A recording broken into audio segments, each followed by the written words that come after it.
가야 하나 선교를 가야 하나 말아야 되나 고민했었습니다.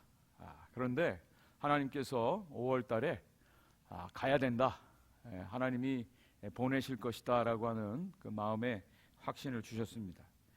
팀원들이 구성이 됐고요, 8명. 근데 꼭 가야만 되는 분들을 하나님이 모아주셨다 생각이 듭니다. 그리고 가장 중요했던 것이 이제 재정인데, 너무나 많은 성도님들이 마음을 같이 해서 기도하시는 가운데 헌금을 해 주셨습니다. 그리고 바자회로, 야드세일로 너무나 많은 헌신과 수고를 해 주셨습니다. 저는 그것을 보면서 이번 단기 선교는 하나님이 정말 기뻐하시는 선교다, 하나님이 역사하시는, 하나님이 영광 받으시는 선교가 될 것이다 라고 하는 마음의 확신을 갖게 되었습니다. 파송 예배에 다른 어떤 말씀을 전할까 그랬는데, 우리가 지금 에베소서 말씀을 계속해서 묵상하고 있는데, 너무나 정확하게 파송 예배와 함께 우리 교회가, 성도들이 들어야 될 하나님의 말씀이 너무나 정확하게 오늘 본문으로 주어졌기 때문에 이 말씀을 함께 나누면서 단기 선교 파송 예배, 또 우리 모든 성도들과 함께 우리 성도들의 삶이 어때야 되는지를 같이 한번 나누려고 합니다. 제목은 지혜로운 성도의 삶입니다.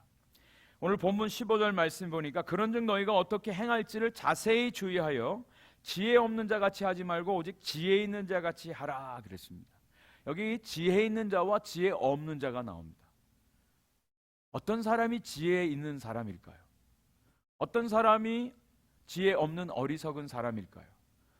한동안 한국에서 슬기로운 의사생활, 슬기로운 감방생활, 슬기로운 학교생활, 슬기로운 신앙생활, 이런 슬기롭다, 지혜롭다라고 하는 시리즈가 나왔는데요, 성경에도 지혜로운 자와 지혜롭지 못한 자를 구분하고 있습니다. 여러분들이 생각할 때 어떤 사람이 지혜로운 자라고 생각되십니까? 또 어떤 사람이 지혜가 없는 어리석은 사람이라고 생각이 되어지십니까? 주의 깊게 살펴보라 그랬습니다. 그래서 지혜로운 자가 되라.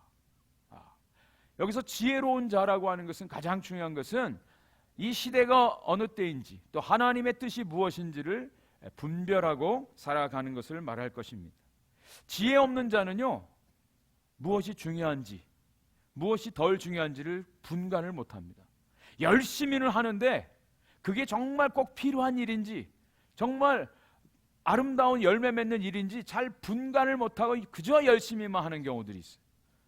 또 세상에 속해서 세류에 합해져서 세상의 물결 속에 흘러가는, 따라가는 그런 사람들이 있고요, 또 자기가 원하는 대로, 하고 싶은 대로 다 하려고 하는 사람들이 있어요. 근데 세상은요, 자기가 원하는 대로 자기가 하고 싶은 일만 하고 살아서는 안 되는 것이 세상입니다. 정말 지혜로운 자라고 하는 것은 하나님의 뜻을 이해하는 거예요. 왜냐하면 하나님께서 저와 여러분들을 만들어 주셨기 때문에 그렇습니다. 우리는 하나님이 저와 여러분들을 만드셨다, 우리의 창조주 하나님으로 믿습니다. 믿으십니까? 정말 이것이 진리고 이것을 믿으신다면 저와 여러분들이 가장 지혜로운 삶은 우리를 만드신 그분의 뜻대로 살아가는 것입니다.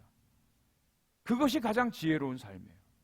내 마음이 아니라, 내가 원하는 대로가 아니라, 내 기분 따라 살아가는 것이 아니라, 나를 지으시고 이 땅에 보내신 그 하나님의 뜻을 따라 살아가는 것, 그것이 지혜로운 사람이다. 그래서 성경은요, 지혜를 뭐라고 말하냐? 하나님을 경외하는 것이 지혜다 그랬어요.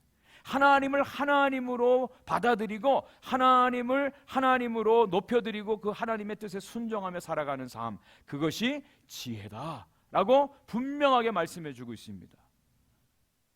그 지혜로운 삶의 구체적인 내용이 3가지로 오늘 본문에 기록이 되어 있습니다. 첫 번째로는 세월을 아끼라 그랬습니다. 세월을 아끼라. 16절 17절 말씀 같이 한번 읽어보겠습니다. 시작. 세월을 아끼라. 때가 악하니라. 그러므로 어리석은 자가 되지 말고 오직 주의 뜻이 무엇인가 이해하라 그랬습니다. 지혜로운 삶의 가장 첫 번째는 세월을 아끼라. 세상이 악하다, 그렇게 말하고 있어요. 여기 세월을 아낀다, 세월을 아끼라라고 하는 헬라어 단어가 엑사고라 조메노이라고 하는 단어입니다. 이것은 도로 사다, 속량하다, 값을 지불하고 사다, 그런 뜻입니다. 여기 세월이라고 하는 카이론이라고 하는 단어는 그저 어떤 시간, 중요한 시기만을 얘기하는 것이 아니라 opportunity, 기회를 말합니다. 이것을 그래서 다시 해석을 하면 이렇습니다. 모든 기회를 돈을 주고 사라, 그런 뜻입니다. 세월을 아낀다라고 하는 것은 그냥 시간을 세이브해서 잘 지혜롭게 살아가라, 그런 뜻이 아니라 우리에게 주어진 모든 기회를 놓치지 말고 그 기회를 사라는 거예요. 대가를 지불해서라도 사라고 하는 것입니다.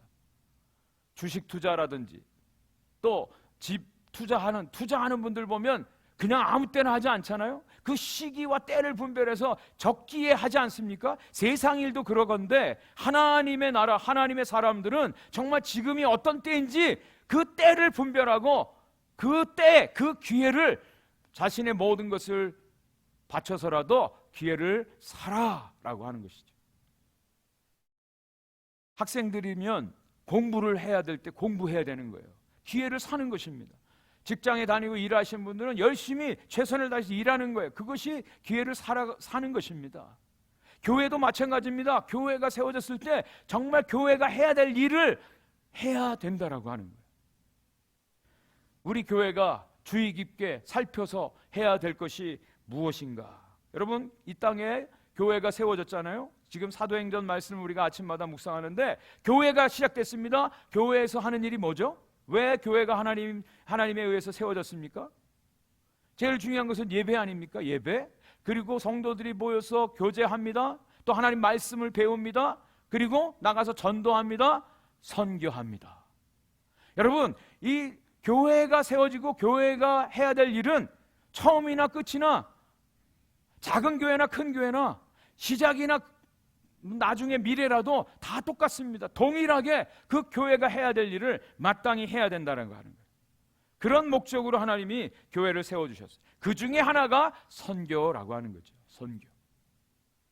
물론 우리 교회가 아직 자립하고 자리를 잡지 못해서 여러 가지 제약이 있습니다. 그렇지만 교회는요, 처음 시작 때부터 이 일을 해야 된다는 거예요. 예배, 양육, 교제, 전도, 구제, 선교, 이것은 처음 스타트할 때부터 하는 것입니다. 그게 교회예요. 우리가 잘 진영을 갖추고 나중에 해야 된다, 나중에도 잘 못해요. 예루살렘 교회를 보면 교회가 탄생할 그때부터 복음을 전하기 시작했습니다. 선교하기 시작했습니다. 사람들을 보내기 시작했습니다. 우리 보통 이제 그런 얘기들 많이 해요. 단기 선교 8명 지금 가는데 제일 많이 들어가는 게 비행기 티켓 값이 10,000불이 넘는 비행기 티켓을 사고 갑니다. 아니, 그 10,000불 이상 그 돈을 들여서 가는 것보다 그거 선교지에 있는 선교사님 갖다 드리면 훨씬 더 잘 할 수 있지 않겠나, 그런 얘기 많이들 하세요. 우리 지난번에 단기 선교 이제 선교 훈련 받을 때 첫날 페루에서 오신 장인성 선교사님이 하신 말씀 여러분 기억나세요? 이분이 선교사가 되기 전에 평신도로 있을 때 선교지를 방문했다는 거예요. 몇 번을 갔어요. 그런데 별로 효과가 없고 열매도 없는 것 같아서 이제는 좀 안 갔으면 좋겠다, 이제 가지 않아야지 그랬답니다.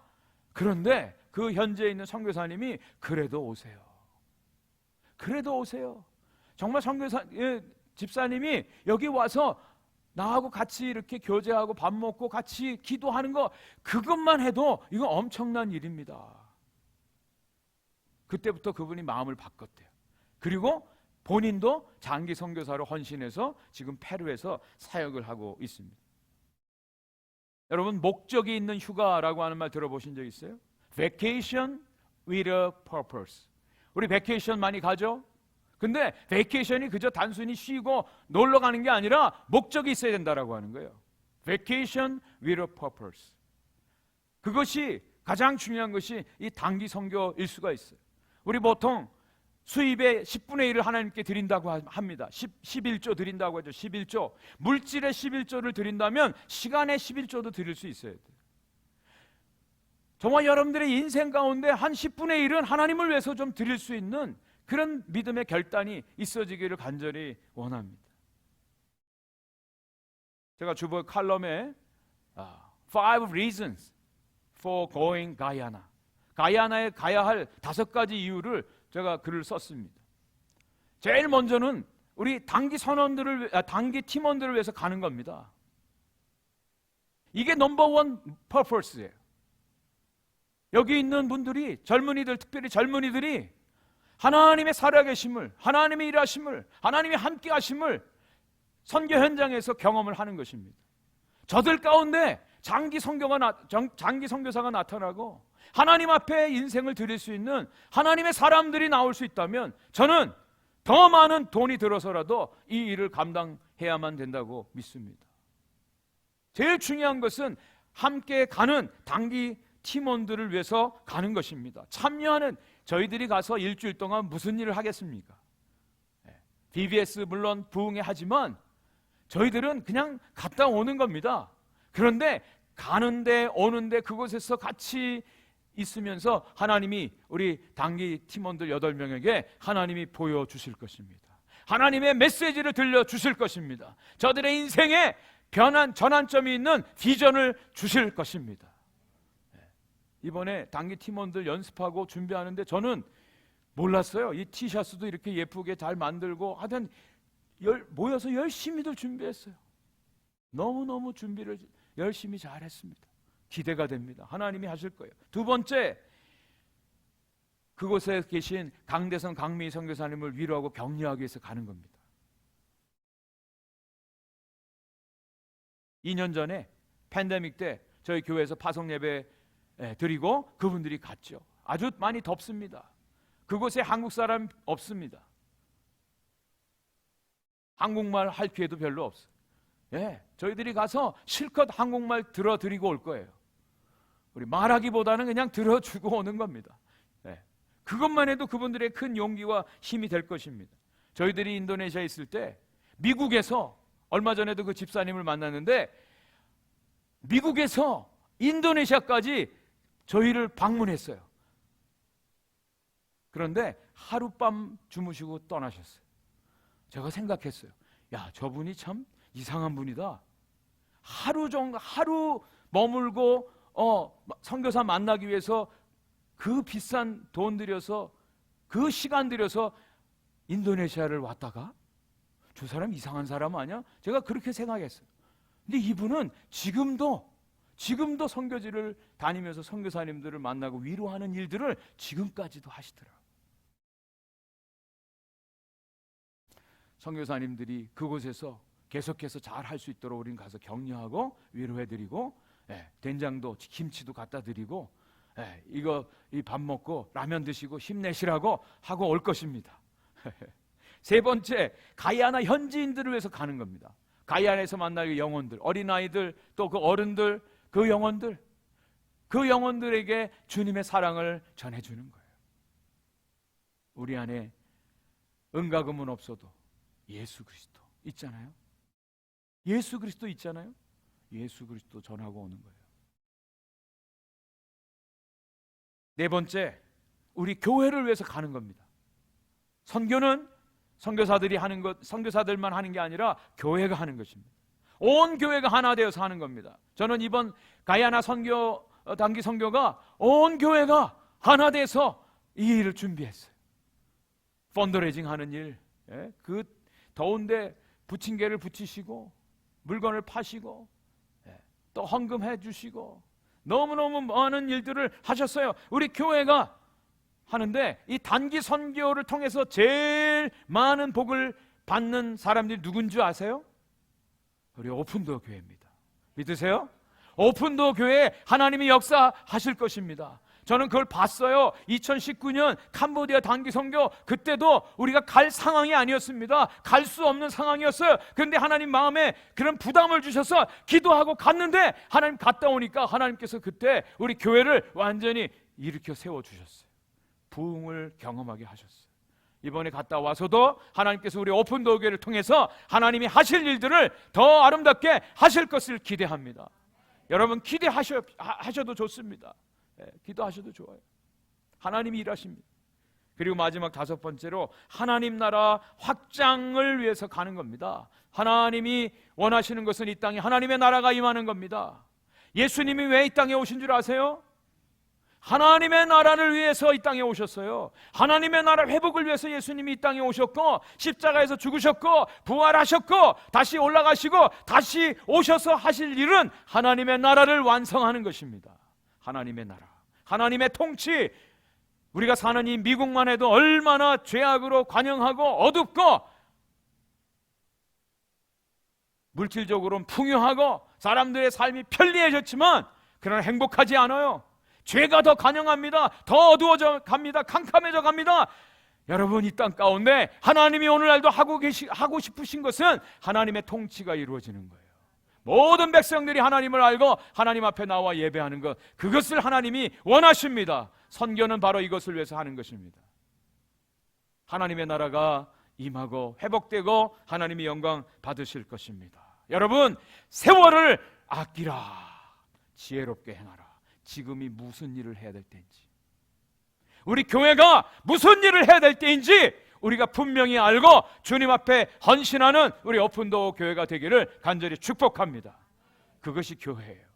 교회예요. 기회를 놓치면 나중에 할 수 없습니다. 할 수 없어요. 2번째, 성령의 충만함을 받으라 그랬습니다. 18절 말씀 제가 읽겠습니다. 술 취하지 말라. 이는 방탕한 것이니 오직 성령으로 충만을 받으라. 네, 술 취함과 성령 충만을 비교적으로 사도 바울이 말해주고 있습니다. 사도 바울이 술 취해 본 경험이 있었는지는 잘 모르겠습니다. 술 취함과 성령 충만이 비슷하답니다. 비슷하대요. 취해 보신 경험이 있으신 분 한번 말씀해 주십시오. 뭐가 비슷할까요? 오순절날 성령이 임하니까 세상 사람들이 성령 충만을 받은 제자들을 놀렸습니다. 저 사람 새술에 취했다.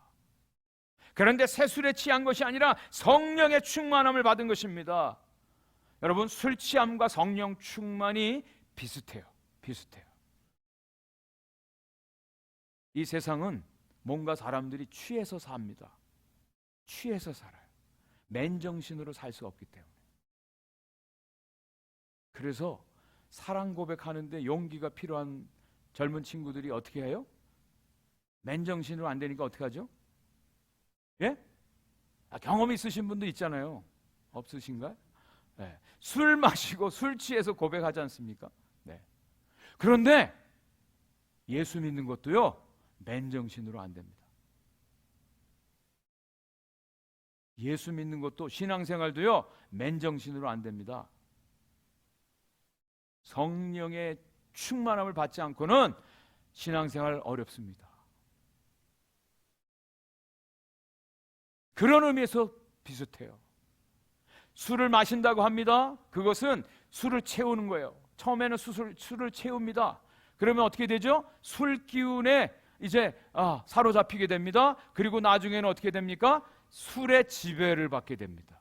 자기의 의지하고는 상관없이 술에 이끌려서 지배를 받는 삶을 살게 돼요. 성령도 마찬가지입니다. 성령이 우리 가운데 임하시면 성령이 우리 가운데 변화를 일으키십니다. 말씀하십니다. 성령의 기운이 우리를 감싸십니다. 성령이 인도하십니다. 그리고 성령이 우리의 삶을 지배하십니다. 성령이 우리의 삶을 컨트롤하십니다. 그리고 성령이 이끄시는 대로 살 수밖에 없게 하십니다. 그것이 성령 충만이에요.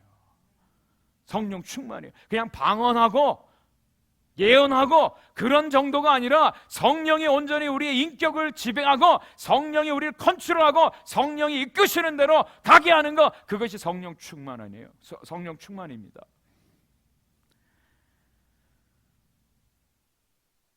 사도행전에 보면 빌립이 성령의 이끄심을 통해서 사마리아에 가서 복음을 전하고요, 광야에 가서 복음을 전하고요, 베드로가 성령 충만을 받고 설교를 할 때 3,000명, 5,000명이 변화되고요, 고넬료라고 하는 사람을 만나게 돼요.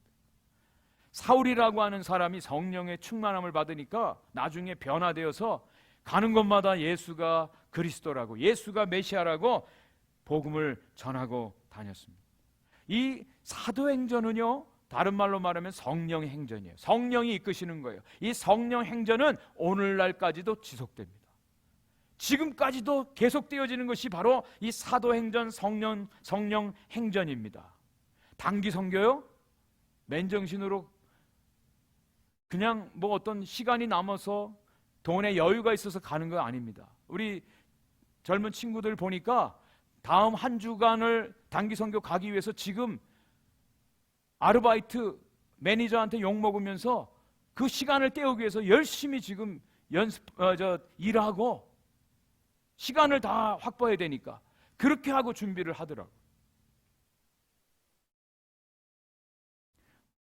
성령의 이끄심과 성령의 역사하심이 아니고서는 이 일을 할 수가 없습니다. 저희 오픈도어 교회가 모든 성도들이 성령으로 충만해서 성령이 이끄시는 대로 성령의 행하심을 쫓아 성령의 은혜와 역사 가운데 온전히 순종하고 따라가는 믿음의 공동체가 되기를 간절히 축복합니다. 자, 마지막 세 번째입니다. 지혜로운 삶은요, 세월을 아끼는 삶이라고 말씀드렸습니다. 두 번째로는 성령의 충만함을 받는 것이라고 말씀드렸습니다. 세 번째는 하나님을 예배하는 삶이에요. 하나님을 예배하는 삶. 19절부터 21절까지 말씀입니다. 우리 같이 한 목소리로 읽어보겠습니다. 시작. 시와 찬송과 신령한 노래들로 서로 화답하며 너희의 마음으로 주께 노래하며 찬송하며 범사의 우리 주 예수 그리스도의 이름으로 항상 아버지 하나님께 감사하며 그리스도를 경외함으로 피차 복종하라. 아멘. 여기 시와 찬송과 신령한 노래로 하나님을 찬송하라, 화답하라 말씀하고 있습니다. 시와 찬송과 신령한 노래, 시편, 또 찬송, 또 우리 가운데 마음에서 터져나오는 하나님을 향한 감사의 노래들, 감사의 마음들, 이 모든 것들이 찬송이에요. 찬송. 그리고 감사하라 그랬습니다. 범사에 항상 우리 주 아버지 하나님께 감사하라. 감사가 넘쳐나요. 그리고 그리스도를 경외함으로 서로 복종하라. 이 말씀이 나옵니다. 예배를 말합니다. 예배. 지난번 선교 훈련 때 제가 말씀드렸습니다. 존 파이퍼 목사님이 우리에게 있어서 두 번째로 중요한 일이 선교라고 말씀하고 있어요. 두 번째로 중요한 것이 선교다. 그러면 가장 첫 번째로 중요한 것이 뭘까요? 예배라고 하는 거예요. 예배. 우리가 왜 선교합니까? 예배하기 위해서. 하나님을 알지 못해서 아직도 하나님을 예배하지 못하는 그 사람들이 선교를 통해서 그들이 하나님을 알고 하나님 앞에 나와서 예배하게 하는 것, 그것이 선교라고 하는 거예요. 선교? 그냥 어떤 무늬만 가서 복음 전하고 가서 뭐 VBS 하고 부흥회하고 이게 아니라 정말 그들도 우리처럼 하나님을 알고 하나님을 예배하는 자들로 나오게 하는 것, 그것이 선교의 목적이에요. 가장 중요한 것은 바로 예배라고 하는 것입니다. 예배를 통해서 하나님의 나라가 회복됩니다. 예배 가운데 어떤 사람이 예배를 할 수 있습니까? 감사한 마음, 모든 것이 하나님께로부터 주어진 은혜라고 하는 것을 깨달을 때, 감사가 터져 나올 때 진정한 예배가 이루어집니다.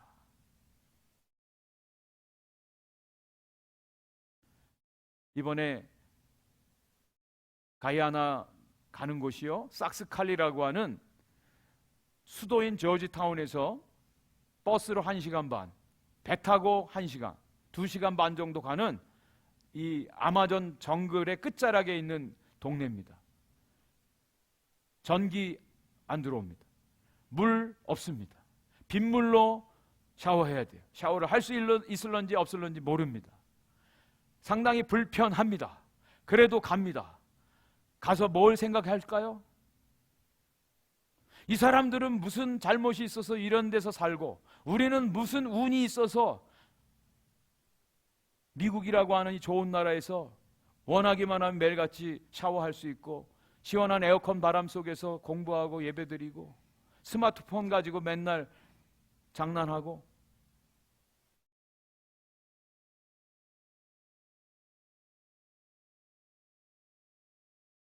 그 영혼들을 바라보면서 정말 우리의 삶이 얼마나 감사한지를 알게 되어지는 시간이죠.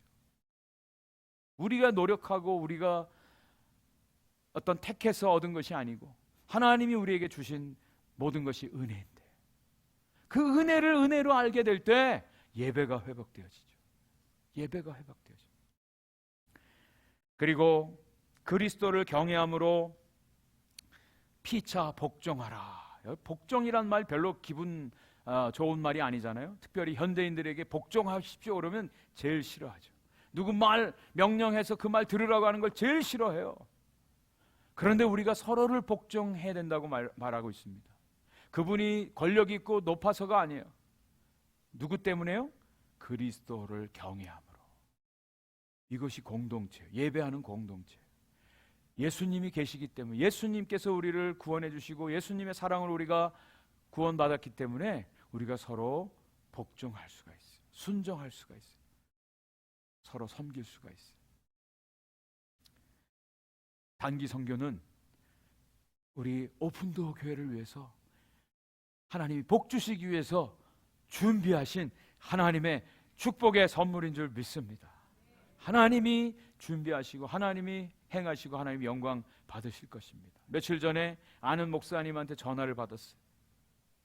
저희 교회가 다음 주 월요일 날 단기 선교 간다고 하니까 그 목사님이 그런 얘기를 하는 거예요. 아니 목사님, 지금 이 팬데믹 끝나고 교회들마다 어렵고 힘들어요. 그런데 선교사를 파송을 하고 또 단기 선교까지 가다니요.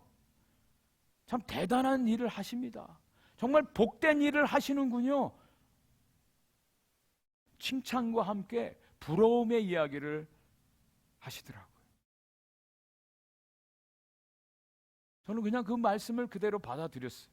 네, 그렇습니다. 우리의 능력이 있어서 하는 것도 아니고 우리가 잘나서 하는 것도 아니고 하나님이 우리에게 너무나 큰 은혜를 주셔서 우리는 그냥 하나님 말씀에 순종할 뿐입니다. 하나님이 하신 일입니다. 우리의 능력으로는 할 수 없습니다.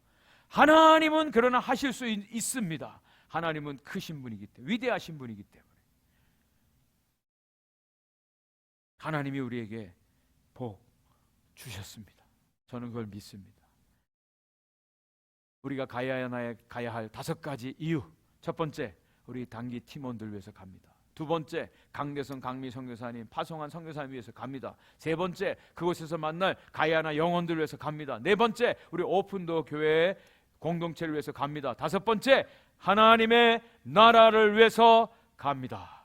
이걸 위해서 여러분 한 주간 동안 이곳에서 기도해 주시기를 바랍니다. 우리 8명은 그곳에 가서 열심히 땀 흘리고 주의 사랑을 전하고 토요일 날 오도록 하겠습니다. 다음 주일날 풍성한 간증거리가 넘치는 선교 보고 예배를 드릴 수 있도록 주 안에서 승리하시기를 주님의 이름으로 간절히 축원을 드립니다.